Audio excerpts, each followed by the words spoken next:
दोस्तों, हम हर साल कई त्योहार मनाते हैं, पर कई बार हम इन त्योहारों के पीछे की कहानियों को नहीं जानते। ये नहीं जानते कि इनकी शुरुआत कहाँ से हुई थी। दोस्तों, अभी होली के त्योहार का सीजन है और आज मैं आपको इसीलिए होली त्योहार के पीछे की कहानी बताऊंगा। इस त्योहार को ये नाम मिला होलिका से। हिरण्यकश्यप शैतानों का राजा हुआ करता था और उसे लंबी तपस्या के बाद ब्रह्मा से वरदान मिला हुआ था, जिससे उसको ना तो दिन में मारा जा सकता था ना रात में, ना घर के अंदर मारा जा सकता था ना घर के बाहर, ना धरती पर और ना ही आसमान में, ना अस्त्र से ना शस्त्र से। उसको मिला ये वरदान उसके सर पर हावी हो गया।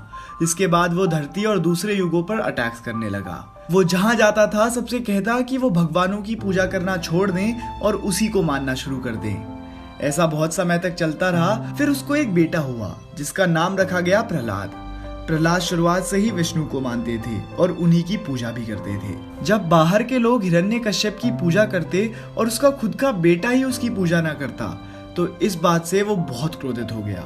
उसने अपने बेटे को इसी के लिए धमकाना शुरू कर दिया, पर वो नहीं माना। उसने अपने ही बेटे को मारने के लिए भी कई नीतियां अपनाई, पर कोई काम न करी। यहाँ तक कि जब उसने अपने बेटे को जहरीले सांपों के साथ छोड़ दिया, तब भी उसको कुछ नहीं हुआ। इतनी मुश्किलों और रोका टोकी के बावजूद भी प्रहलाद भगवान विष्णु की पूजा करता रहा। आखिर में हिरण्यकश्यप ने अपने बेटे को खत्म करने के लिए एक और नीति अपनाई।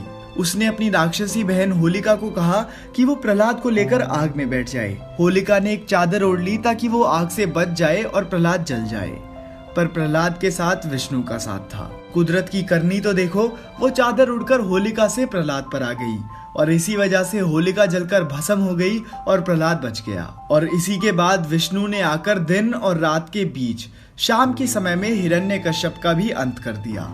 इसी के बाद से हर साल लोग इसी दिन होली दहन करके होली मनाने लगे।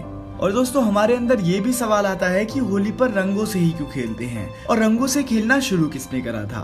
तो ऐसा तब शुरू हुआ था जब श्री कृष्ण ने अपनी दोस्तों के साथ वृंदावन में रंगों के साथ होली खेलनी शुरू करी थी।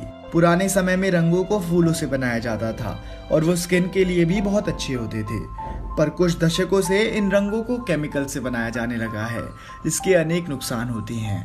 दोस्तों, इसीलिए मैं आपसे रिक्वेस्ट करता हूँ कि आप केमिकल वाले रंगों का कम से कम इस्तेमाल करें। दोस्तों, होली की इस लोक कथा को अपने दोस्तों के साथ जरूर शेयर कीजिएगा और उन्हें भी पता लगने दीजिए कि होली को सेलिब्रेट करने की असल वजह क्या है।